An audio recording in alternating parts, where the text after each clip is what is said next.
আমি আজকে এখানে আমার এই পোশাকের সাথে একটি প্যালেস্টাইনের স্কার্ফ পরে এসেছি এবং এই স্কার্ফটার একটা ভ্যালু আছে, কারণ প্যালেস্টাইনের এখন যে অবস্থা সেখানে কিন্তু প্রচুর পরিমাণে কারখানা নেই, খুবই সীমিত অবস্থায় মানুষ এখনো এই যে তাদের শিল্প এটা তৈরি করে। আমি আজকে এই স্কার্ফটা পরে এসেছি এটাই বোঝানোর জন্য প্যালেস্টাইনের মানুষ যেমন সংগ্রামী, আপনাদের বাংলাদেশের মেয়ে আমি মেঘনা আলমও এখানে একটা সংগ্রাম করছি কনস্পিরেসির বিরুদ্ধে।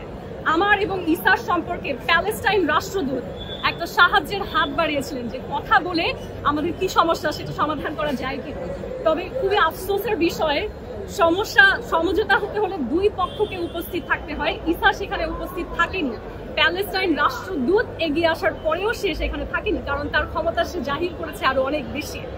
কিন্তু আমি ছিলাম এবং আমি যখন সেখানে তার কাছে আমি যেতেও চাইনি, সত্যি যেটা আমি বলেছি দুই পক্ষ না থাকলে আসলে লাভ নেই এসে। তখন আমাকে প্যালেস্টাইনের রাষ্ট্রদূত বলেন আমার স্ত্রী সন্তানরা ঈদের জন্য বাংলাদেশে আছেন, তারা একজন মিস বাংলাদেশকে দেখতে খুব এক্সাইটেড এবং তাদেরকে আমি অলরেডি বলে ফেলেছি আপনি আসছেন, তো না আসলে আমার জন্য খারাপ দেখায়। তখন আমি যাই, কথা বলি এবং কথা বলার এক সময়ে যেহেতু বাস্তব সত্যিটা হচ্ছে ইসা আমি কি বলবো আমার একজন ক্লোজ পার্সন ছিলেন।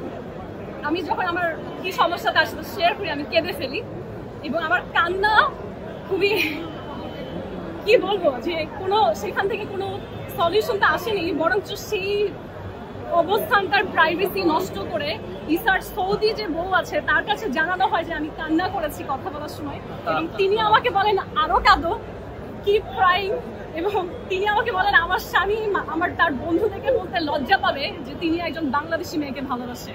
এবং তিনি আমাকে আমার বেল হওয়ার পরও